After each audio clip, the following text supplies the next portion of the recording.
કન્યા કેળવણી અને શાળા પ્રવેશોત્સવનો આજે છેલ્લો દિવસ છે। આજે મુખ્યમંત્રી ભૂપેન્દ્ર પટેલ સાણંદમાં શાળા પ્રવેશોત્સવ કરાવવાના છે, ત્યારે બીજી તરફ જે પ્રમાણે કાર્યક્રમનું આયોજન કરવામાં આવ્યું છે, જગદીશ વિશ્વકર્મા ભરૂચમાં કન્યા કેળવણી અને શાળા પ્રવેશોત્સવમાં ઉપસ્થિતિ આપવાના છે। વધુ માહિતી સાથે એસોસિએટ એડિટર સોનલ અનડકર જોડાયા છે। સોનલ, આજે પ્રવેશોત્સવનો ત્રીજો અને અંતિમ દિવસ છે, શું વધુ માહિતી?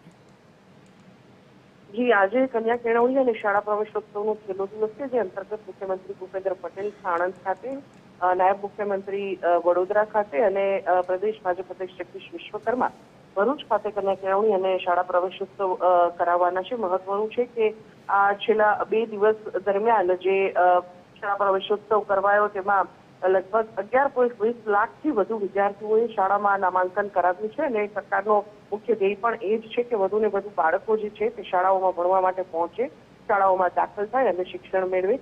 રાજ્યભરમાં 8,173 ગામો અને 11,987 શાળાઓમાં આ કાર્યક્રમનું આયોજન જે છે તે કરવામાં આવ્યું હતું અને તે અંતર્ગત નાયબ મુખ્યમંત્રી અને સાથે સાથે મંત્રીઓ અને પદાધિકારીઓ મળીને લગભગ 29,600 થી વધુ જે નેતાઓ અને અધિકારીઓ છે તેમણે શાળાઓની મુલાકાત લીધી અને વિદ્યાર્થીઓનો ઉત્સાહ જે છે તે વધાર્યો હતો।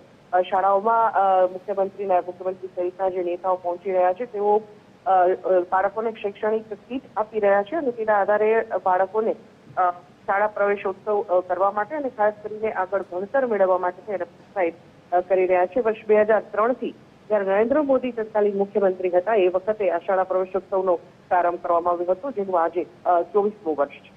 બિલકુલ સોનલ, આભાર સમગ્ર માહિતી સાથે જોડાવા બદલ। તો આજે છેલ્લો અને અંતિમ દિવસ છે, ત્યારે અલગ અલગ મહાનુભાવો ઉપસ્થિતિ આપવાના છે આ પ્રવેશોત્સવ કાર્યક્રમમાં।